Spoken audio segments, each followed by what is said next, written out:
bersama Bidan RSUD Sleman, Ibu Sakinatun Nisa. Selamat siang bersama kami ya Bu Nisa. Assalamualaikum.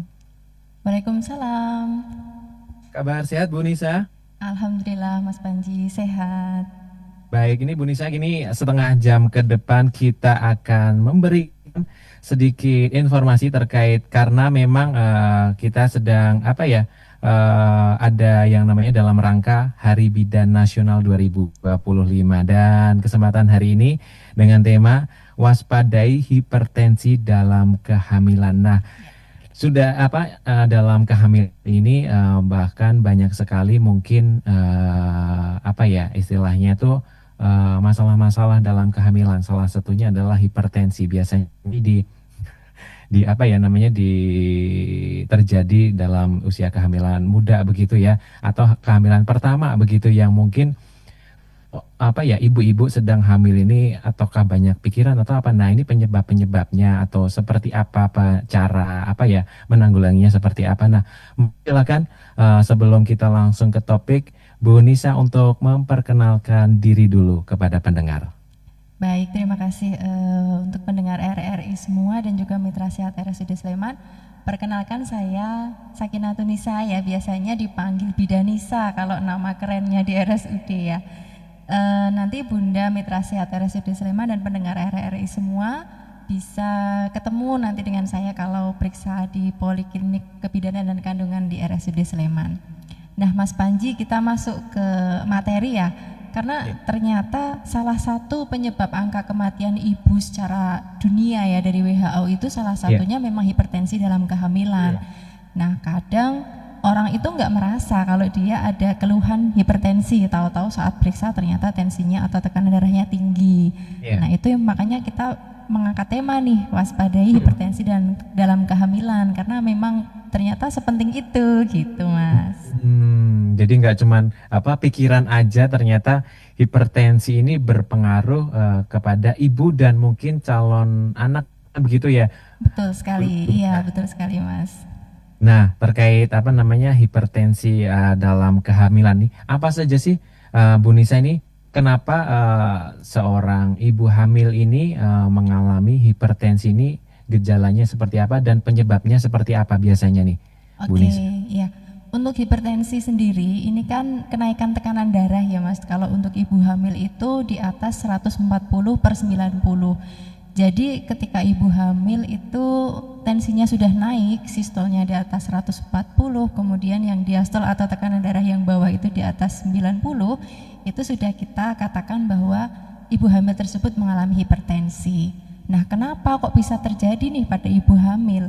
Karena memang hipertensi ini penyebab pastinya, ini karena A atau karena B, itu tidak bisa dipastikan seperti itu. Ada banyak faktor yang dia beresiko untuk meningkatkan kejadian hipertensi dalam kehamilan. Antara lain yang pertama, jika ibu hamil itu usianya atau umurnya itu sudah lebih dari 35 tahun atau kurang dari 20 tahun. Jadi di sini dari Kementerian Kesehatan sudah menghimbau bahwasanya usia reproduksi sehat atau usia yang sehat untuk hamil, layak untuk hamil itu antara umur 20 sampai dengan 35 tahun. Itulah kenapa sih kok dibatasin umurnya? Karena di luar umur tersebut ada resiko terjadi hipertensi dalam kehamilan. Nah, kemudian ibu hamil dengan berat badannya obesitas. Jadi Indonesia ini kan sudah ada program pemeriksaan calon pengantin ya Mas Panji ya. Jadi semua remaja atau yang ingin melaksanakan pernikahan itu wajib melakukan pemeriksaan calon pengantin. Salah satu diantaranya juga akan dihitung indeks massa tubuh atau apakah dia kegemukan, obesitas atau kurang gizi. Nah, kenapa kok sampai sejauh ini? Karena memang ketika calon pengantin nanti akan mengalami kehamilan ya, rencananya kan pasti akan pengen punya keturunan nih. Nah, saat hamil kalau ibu atau calon pengantinnya sudah mengalami obesitas terlebih dahulu, ditangani dulu obesitasnya supaya tidak terjadi resiko dari hipertensi itu saat hamil. Nah, selain itu pada perempuan yang dia memiliki saudara perempuan kandung atau ibu kandung yang dulunya juga hipertensi pada saat hamil, itu akan meningkatkan resiko. Jadi 2 kali lipat lebih beresiko untuk hipertensi juga. Jadi misalkan nih pendengar semua waktu hamil mengalami hipertensi, kemudian memiliki anak perempuan atau anak gadis, bisa disampaikan nih ke anak gadisnya, dulu mamah waktu hamil kamu hipertensi, jadi supaya si gadis ini lebih waspada ketika hamil, seperti itu. Nah, seandainya ibu hamil sudah memiliki penyakit lain ya, misalkan diabetes atau penyakit gula, kemudian ada penyakit ginjal atau malah justru sudah hipertensi sebelumnya, ini juga sangat resiko untuk terjadi hipertensi pada saat hamil gitu. Nah, satu lagi pada kehamilan yang kembar nih Mas Panji. Jadi hamil lebih dari satu janinnya, atau mungkin kan sekarang ada kembar 3 atau kembar 4 gitu ya. Nah, itu resiko hipertensinya juga lebih tinggi karena kerjanya badan ini lebih berat. Begitu Mas Panji. Baik, nah ini terkait dengan hipertensi nih.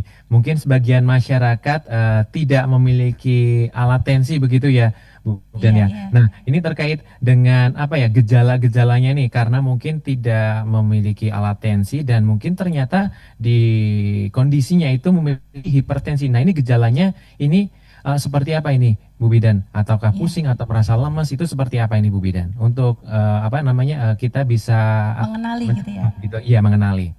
Oke.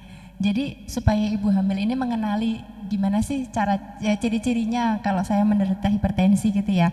Antara lain bisa pusing, kemudian kepalanya kadang migrain atau nyeri di bagian kepala ya, sebelah kanan atau kiri, atau pusing di daerah tengkuk sampai dengan kepala belakang sampai dengan tengkuk. Nah, itu bisa. Kemudian kalau yang lebih berat lagi sampai dengan nyeri di ulu hati. Jadi antara dada dengan perut, di atas perut itu rasanya nyeri seperti itu, perih atau seperti sakit mah. Nah, itu perlu diwaspadai pada ibu hamil. Kemudian pada kondisi yang lebih parah lagi bisa sampai dengan pandangan matanya kabur gitu. Jadi kalau istilah bahasa Jawanya tuh pet-petan gitu Mas Panji ya. Pandangan kabur atau pet-petan. Nah, kalau misalkan ibu hamil mengalami yang seperti itu, mual muntah juga ada, kadang sampai dengan sesak nafas, atau kaki dan tangannya bengkak. Jadi nggak hanya kaki saja ya, kaki, tangan atau wajahnya bengkak, harus waspada, segera ke vaskes terdekat gitu. Jadi memang pemeriksaan tensi pada ibu hamil ini sebenarnya tidak wajib, wah ibu hamil harus semua punya pemeriksaan tensimeter di rumah, kita nggak seperti itu ya. Hanya dengan melakukan pemeriksaan rutin kehamilan minimal 6 kali selama hamil. Jadi 1 kali di trimester 1, kurang dari 12 minggu itu wajib 1 kali ya. Nanti di situ pasti akan dilakukan pemeriksaan lengkap, termasuk nanti tekanan darah dan juga laboratoriumnya, dan juga dilakukan screening apakah pasien atau ibu hamil ini beresiko untuk mengalami hipertensi dalam kehamilan. Gitu. Nah, jadi nanti ketika di trimester 1 ini dilakukan secara lengkap, di Indonesia programnya sudah jalan nih di Puskesmas Mas Panji. Namanya ANC Terpadu nama programnya. ANC Terpadu ya. Betul. Jadi di situ pemeriksaannya lengkap sekali dari ujung kepala sampai dengan ujung kaki. Jadi periksa gigi, periksa laboratorium darah, pemeriksaan laboratorium urin, kemudian ketemu dengan psikologi, konsultasi dengan ahli gizi. Nah, ini semua kenapa di awal dilakukan untuk memastikan kehamilan dan persalinannya besok tuh baik, lancar dan aman, seperti itu. Nah, nanti untuk follow up berikutnya di trimester 2 minimal 2 kali dan di trimester 3 minimal 3 kali. Begitu, Mas. Nah, terkait dengan ketika mungkin seorang ibu ini yang sedang hamil ini sudah mengalami gejala hipertensi nih Bu Bidan ya. Nah, misalnya dalam keadaan mungkin dia darurat atau mungkin dalam perjalanan yang tidak memungkinkan untuk langsung cek ke rumah sakit atau apa gitu ya. Nah, ini hal-hal apa saja nih yang harus dilakukan pertama kali ini untuk misalnya memberikan pertolongan seperti itu yang dilakukan atau mungkin mengkonsumsi apa begitu, Bu Bidan? Oke. Kalau pada kasus hipertensi dalam kehamilan ini, kalau memang sudah ditegakkan atau didiagnosis oleh dokter bahwa ini ibu mengalami hipertensi, nanti dokter akan memberikan obat, namanya obat antihipertensi. Itu nanti Mas tergantung umur kehamilan dan juga tekanan darah ibunya berapa. Nah, ketika ibu mengkonsumsi obat secara rutin teratur, insya Allah tekanan darahnya dia akan stabil. Walaupun tetap tinggi, maksud saya di atas 140, tetapi tidak lebih dari 160. Karena yang membuat kegawatan itu rata-rata jika tekanan darahnya di atas 160 per 110. Nah, kondisi yang seperti itu sudah disebut preeklamsia berat itu, Mas. Jadi itu yang ke kondisi yang memang gawat darurat dan harus segera ke vaskes begitu. Oh, Jadi baik. kalau untuk hipertensi ini ketika ibu mengalami tadi ya gejala-gejala yang saya sampaikan tadi ya, dari Iya. ulu hati, pandangan kabur, pusing hebat. Nah, tidak ada solusi lain selain ke fasilitas kesehatan. Fasilitas Tapi kesehatan. tidak harus ke rumah sakit ya. Misal yang di dekat adalah klinik atau yang Bidan gitu juga dekatnya bisa ya. puskesmas boleh gitu. Baik. Nah, ini kita juga akan membuka dari pendengar juga ini di 081127111911. Ini Bu Bidan, ini sudah ada yang bergabung dan ingin bertanya ini Bu Bidan. Kita langsung tanggapi saja nggih Bu Bidan. Ya, silakan. Dari Mbak Sinta di Godean. Nah, ini benarkah hamil di usia rentan hipertensi walau sebelumnya tidak punya riwayat hipertensi, Bu? Bagaimana penanganannya agar ibu tetap sehat dan janin berkembang dengan baik? Nah, ini monggo silakan ketika tidak memiliki riwayat atau penyakit Faktor resiko hipertensi, gitu ya. apakah ini ada resikonya untuk menjadi hipertensi begitu? Oke. Monggo silakan ditanggapi. Ya, terima kasih Bu Sinta di Godean ya. Jadi seandainya ibu memiliki faktor resiko salah satu ya, misalkan umurnya lebih dari 35 tahun, tetapi dari faktor resiko yang lain itu tidak ada. Jadi semuanya sehat, hanya faktor usia saja. Bukan berarti ibu, wah ini pasti hipertensi, enggak seperti itu. Tetapi meningkatkan kewaspadaan ibu hamil dan juga tenaga kesehatan, ini warning. Jadi harus hati-hati. Karena hipertensi pada kehamilan ini tidak selalu terjadi di awal hamil, justru setelah usia 20 minggu saat plasentanya ini sudah tertanam dengan kuat seperti itu ya, sudah besar plasentanya, janinnya juga sudah mulai bertumbuh, itu kenaikan darahnya atau hipertensi ini lebih beresiko terjadi di atas 20 minggu. Nah, bagaimana sih caranya supaya Bu Sinta ini bisa mencegah terjadinya hipertensi ini tadi ya, supaya faktor resiko umur ini tidak membuat beresiko gitu ya. Salah satunya yaitu tadi yang pertama pemeriksaan hamilnya secara rutin ya Bu. Jadi harus minimal 6 kali selama hamil. Lebih dari 6 kali itu lebih baik. Kemudian yang kedua, mengurangi atau membatasi konsumsi garam. Jadi di Indonesia ini kan makanan tinggi garam atau tinggi natrium tuh sangat banyak ya, apalagi kita bisa kenal cemilan-cemilan tuh di minimarket itu kan banyak sekali kandungan garamnya. Nah itu memang kurang baik ya pada ibu hamil, sebenarnya pada siapapun juga kurang baik. Tapi jika ibu hamil kemudian ada faktor resiko, lebih baik itu dihindari. Jadi cukup makan makanan sehat, menu rumahan tanpa kandungan tinggi natrium. Itu yang kedua. Kemudian yang ketiga, kendalikan kenaikan berat badan. Nah jadi ibu hamil ini berat badannya harus naik, tetapi ada batasan kenaikannya. Nah, berapa sih batasan kenaikan berat badan pada ibu hamil? Ini nanti tergantung dari indeks massa tubuh pada awal kehamilan atau sebelum hamil. Misal nih ibu sudah masuk ke kriteria berat badannya obesitas atau IMT-nya sudah tinggi, pasti dokter atau bidan yang memeriksa di awal akan menyampaikan ibu selama hamil maksimal naiknya hanya 6 kilo ya atau 7 kilo ya. Nah itu harus ditepati supaya faktor resiko yang obesitas ini bisa kita hilangkan gitu ya. Jadi nutrisinya tetap terpenuhi dengan menu seimbang tetapi berat badannya dikendalikan. Nah kemudian selanjutnya kelola stres tadi ya yang sempat Mas Panji di awal tadi singgung ya. Jadi kelola stres ini memang sangat penting ya, apalagi ini bukan kehamilan yang pertama, artinya ibu sudah repot dengan anak-anak yang sebelumnya gitu ya, urusan anak, urusan domestik kan ibu rumah tangga atau ibu itu pasti banyak sekali ya beban pikiran dan pekerjaannya.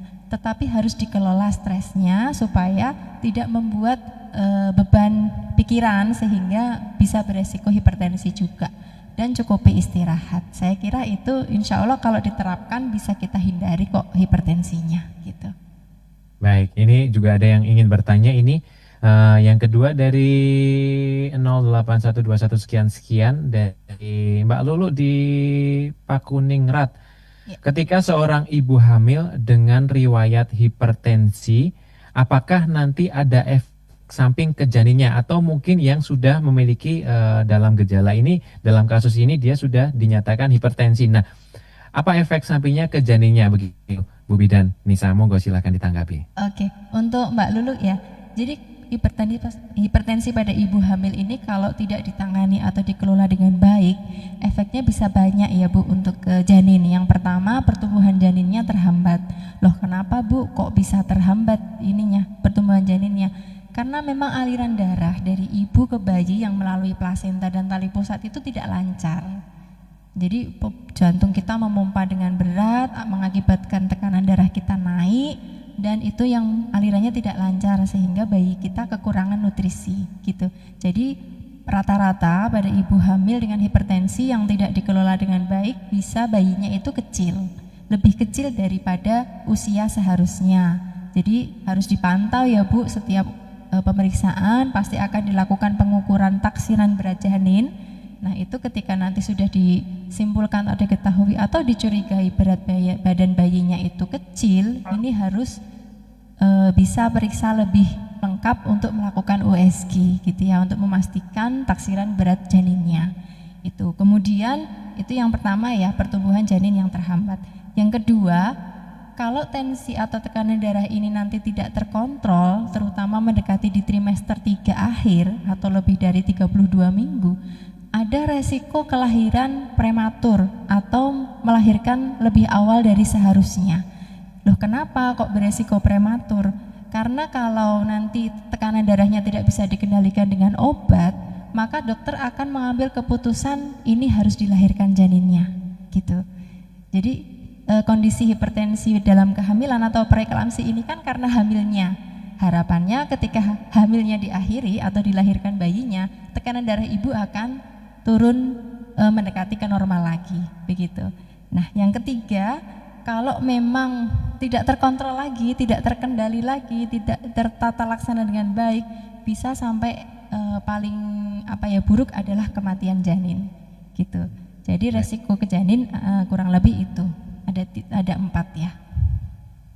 Baik, ini yang ketiga dari Mbak Tini di Sleman. Nah, apakah pembekakan kaki, biasanya kalau ibu hamil ini kan kakinya bengkak, itu merupakan gejala hipertensi, dan bagaimana cara menanggapinya, ini menanggulanginya nih tentang pembekakan kaki ini agar tidak jadi hipertensi, dan apakah ketika saya ini tidak memiliki riwayat hipertensi tetapi saya dinyatakan hipertensi, apakah itu akan menurun kepada anak janin di dalam kandungan saya? Terima kasih.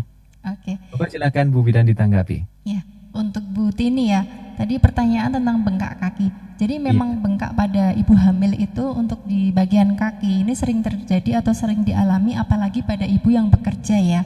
Ibu yang bekerja karena aktivitasnya ini kan banyak seharian dan terjadi penumpukan cairan di kaki. Nah, kalau bengkaknya itu hanya sekedar terjadi penumpukan cairan di kaki, waktu ibu pakai untuk istirahat dengan posisi kakinya ditinggikan, Bu, jadi kakinya bisa diganjal dengan bantal, kemudian selama istirahat atau tidur bisa di posisinya lebih tinggi daripada tubuh. Nah, ketika bengkaknya hilang dengan posisi tersebut dan ibu tidak ada tekanan darah tinggi, insya Allah aman. Jadi itu adalah bengkak yang fisiologis atau bengkak yang normal, yang bisa dimaklumi, yang wajar.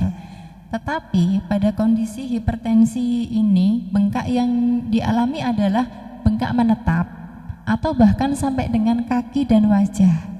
Jadi bengkaknya enggak normal gitu lah, bukan wajar gitu ya. Kalau bengkaknya menetap walaupun dengan istirahat kok masih bengkak, kemudian bisa sampai dengan jari-jari tangan ya, yang pertama yang terutama kelihatan tuh jari-jari tangan. Kemudian nanti kalau lebih parah lagi sampai dengan di pipinya yang bengkak, wajahnya kelihatan, kalau orang Jawa bilangnya mungur-mungur gitu ya Bu, kelihatan bengkak. Nah, seperti itu bisa diwaspadai untuk segera periksa, cek apakah tekanan darahnya tinggi gitu. Nah, masalah diturunkan tidak ke janinnya, ya kalau janinnya nanti perempuan, ibu wajib menyampaikan nih ke besok anaknya kalau sudah besar ya, ibu dulu melahirkan hamil kamu tekanan darahnya tinggi, jadi lebih hati-hati begitu. Tetapi tidak lantas besok bayinya yang dilahirkan pasti tensinya tinggi, nggak seperti itu gitu. Tapi memang yang memiliki riwayat keluarga hipertensi beresiko lebih tinggi untuk mengalami hipertensi juga. Namanya warisan, Mas Manji itu. Oh baik, ini langsung tanggapi juga ini. Jadi saya tidak memiliki riwayat hipertensi, tapi ketika hamil saya memiliki gejala hipertensi. Nah, berarti ini akan menjadi warisan baru. Maksudnya seperti itu mungkin ya dalam Iya tulisan. betul. Nah, berarti janin yang saya kandung memiliki resiko untuk memiliki resiko hipertensi, begitu ya, Bu Bidan J? Iya, kalau janinnya perempuan dan kalau hamil itu biasanya nanti resikonya lebih tinggi. Nah, ini terkait hal itu nih, terkait hipertensi seperti itu. Nah, bagaimana biar hipertensi ini bisa dihilangkan selain meminum obat itu memang tidak ada ya, Bu Bidan ya? Kalau sudah diputuskan hipertensi memang harus konsumsi obat. Karena Oh, fungsi begitu. obat hanya untuk mengendalikan tekanan darah supaya resiko ke ibu dan resiko ke janin ini bisa dicegah gitu. Karena yang ditakutkan dari hipertensi ini adalah kondisi ibu yang kejang, Mas. Kejang atau Baik. disebut juga eklamsia itu ya kalau bahasa medisnya. Itu kalau sudah sampai dengan di kejang gitu ya, di periode kejang pada ibu hamil itu pertolongannya sudah susah. Makanya kenapa kok menjadi penyebab kematian ibu tiga besar gitu di secara internasional, karena memang ketika sudah mengalami kejang ya hanya 50-50 mungkin ya, menyelamatkan ibu atau menyelamatkan janin, biasanya pilihannya seperti itu. Nah, terkait menanggapi yang tadi ini dari Bu siapa, Mbak Lulu ya, atau ini terkait ketika sudah dalam kondisi sudah hipertensi begitu ya, terus mulai diobati nih, mungkin sudah mengkonsumsi obat dan hipertensinya mungkin sudah stabil begitu ya, tensinya sudah stabil begitu. Apakah itu sudah tidak ada resiko lagi untuk janinnya, atau mungkin karena sudah pernah hipertensi maka janin tetap memiliki resiko untuk hipertensi? Itu gimana ini, Bu Bidan? Ya kalau memang sudah terpantau atau terkontrol dengan obat-obatan tensi pada ibu hamilnya, tetap wajib periksanya rutin ya, harus rutin ke dokter karena memang untuk kehamilan dengan hipertensi kan bukan kewenangan bidan lagi nih Mas, jadi harus periksanya harus ke dokter, harus dipantau secara rutin, baik itu kondisi bayi maupun kondisi ibunya. Nah, untuk resiko hipertensinya pada anak besok ketika sudah lahir, ibu bisa menerapkan hidup yang sehat. Jadi pola hidup yang sehat pada anak besok, misalkan makannya, kemudian istirahatnya, kemudian pola pikir si anak besok saat sudah tumbuh menjadi remaja dan dewasa itu memang harus kita atur secara hati-hati karena dia itu memiliki faktor resiko, tetapi faktor resiko itu belum tentu selalu terjadi gitu ya. Itu sebagai warning bagi orang tua supaya faktor resiko ini tidak tumbuh begitu, bisa kita cegah. Baik, ini terkait dengan apa yang tadi dibicarakan bahwa ketika ingin apa ya, rencana menikah begitu ya, bahwa kalau ada rencana menikah ini ada apa namanya, pemeriksaan sebelum menikah begitu Ya. Bu Bidan ya. Nah, ini di RSUD Sleman sendiri apakah ada program-program tersebut nih yang langsung bisa mencakup semuanya ini, Bu Bidan? Oke, kalau di RSUD Sleman ada MCU untuk pranikah ya. Jadi silakan bagi para pemuda dan pemudi ya yang ingin melangsungkan pernikahan, selain wajib untuk periksa ke puskesmas karena itu sebagai salah satu syarat pendaftaran di kantor urusan agama ya. Jadi bisa melakukan screening untuk calon hamil atau premarital check up gitu ya. Nanti bisa di medical check up atau lantai 4 Poliklinik RSUD Sleman. Nah, nanti calon pasangan suami istri ini akan dicek langsung oleh dokter, kemudian dilakukan rekomendasi laboratorium apa saja yang dibutuhkan, diantaranya minimal laboratorium darah lengkap, kemudian nanti juga dicek untuk HIV, HBsAg atau hepatitisnya, kemudian infeksi menular seksualnya juga dicek, sehingga ketika nanti pasutri atau calon pasutri ini nanti hamil, merencanakan hamil, ini semua sudah aman gitu. Nah, salah satunya nanti juga untuk calon istri bisa melakukan pemeriksaan USG gitu.